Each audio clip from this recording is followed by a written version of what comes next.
வணக்கம். சாவித்ரி சமையலுக்கு உங்களை வரவேற்கிறேன். இப்போ அருமையான சுவையில் சத்தான தேங்காய் பால் எப்படி செய்யலாங்கிறத பார்க்கலாங்க. இது ஆடி மாதம் சிறப்பாக சாமிக்கு நைவேத்திய பிரசாதமாகவும் செய்து வைப்பாங்க. வீட்டில் விசேஷ நாட்களில் செய்து வைக்கலாங்க. டீ காஃபிக்கு பதிலாக இந்த மாதிரி தேங்காய் பால் செய்து குடிக்கலாங்க. அது மட்டும் இல்லாமல் இடியாப்பம் ஆப்பத்துக்கும் கூட இதே முறையில் தேங்காய் பால் செய்து சாப்பிடலாம். ரொம்ப நல்லாயிருக்கும். தேங்காய் பாலினுடைய மருத்துவ குணம்னு நம்ம பார்த்தோம்னாங்க, இது வாய்ப்புண் வயிற்றுப்புண்ணை சரி செய்யறதுக்காட்டுங்க.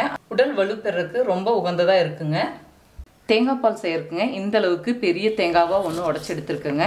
இது சின்ன சின்ன துண்டுகளாக நறுக்கி எடுத்துக்கலாங்க. துருவியும் சேர்த்து அரைச்சி எடுத்துக்கலாம். இப்போ நான் சின்ன சின்ன துண்டுகளாக தோண்டி எடுத்துக்கிறேங்க. இலசு தேங்காய் எடுத்துக்கிட்டால் பால் கிடைக்காதுங்க. கொஞ்சம் வர தேங்காவும் இருக்கணும். அதே மாதிரி கொஞ்சம் நல்லா பருப்புள்ள தேங்காவாக இருந்தால் உங்களுக்கு தேங்காய் பால் நல்லா கிடைக்கும். இந்த தேங்காய் பால் செய்யறதுக்கு 1 டேபிள் ஸ்பூன் பச்சரிசி, 1/2 டேபிள் ஸ்பூன் பாசிப்பருப்பு ஊற வச்சுருக்குங்க.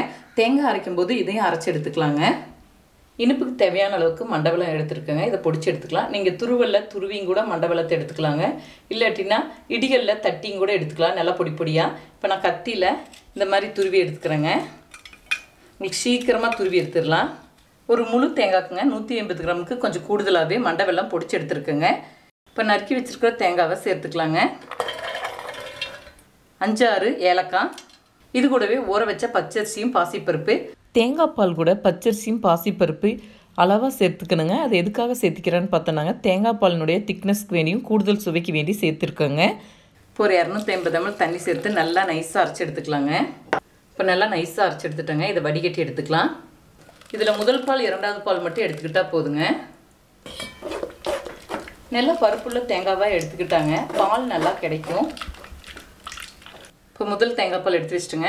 மறுபடியும் 2வதையும் மிக்சி ஜாரில் போட்டு அரைச்சி எடுத்துக்கலாங்க. 1/4 லிட்டருங்கிறது ஒரு 300 ml தண்ணி சேர்த்து அரைச்சி எடுத்துக்கலாம்.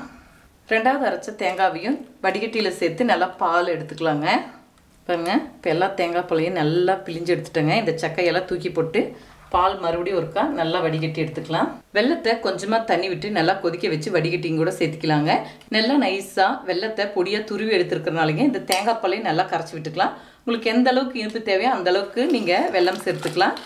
வெல்லம் நல்லா கரைஞ்ச பிறகு நம்ம கொதிக்க வச்சு எடுத்துக்கலாங்க. அதாவது நுரகட்டி பொங்கி வரும்போது இந்த தேங்காய் பாலை ஆஃப் செய்திடணுங்க, கொதிக்க வைக்கக்கூடாது.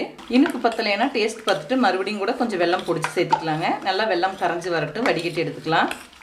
இப்போ வெல்லத்தை நல்லா கரைச்சி விட்டாச்சுங்க. இந்த தேங்காய் பாலை வடிகட்டி எடுத்துக்கலாம். வடிகட்டின தேங்காய் பாலை காய்ச்சி எடுத்துக்கலாங்க. இது நுரக்கட்டி பொங்கி வரும்போது ஸ்டவ் ஆஃப் செய்திடணுங்க. சுற்றிலும் நுரக்கட்டி வந்துருச்சுங்க. இது கொதிக்க விடக்கூடாது, ஸ்டவ் ஆஃப் செய்திடலாம். இல்லாட்டி பால் உங்களுக்கு பிரிந்த மாதிரி ஆயிரும். நம்ம அரிசியும் பருப்பு சேர்த்திருக்கிறதுனால பொங்கி வரும்போது ஆஃப் செஞ்சுட்டா போதுங்க, கொதிக்க வைக்கக்கூடாது. இப்போ அருமையான சுவையில் சத்தான தேங்காய் பால் செய்துட்டேங்க. இதே முறையில் செய்து பாருங்க. இந்த வீடியோ பிடிச்சிருந்தா லைக் பண்ணுங்கள், ஷேர் பண்ணுங்கள், சப்ஸ்கிரைப் பண்ணுங்கள், கமெண்ட்ஸ் பண்ணுங்கள். அடுத்த வீடியோவில் சந்திக்கலாம்.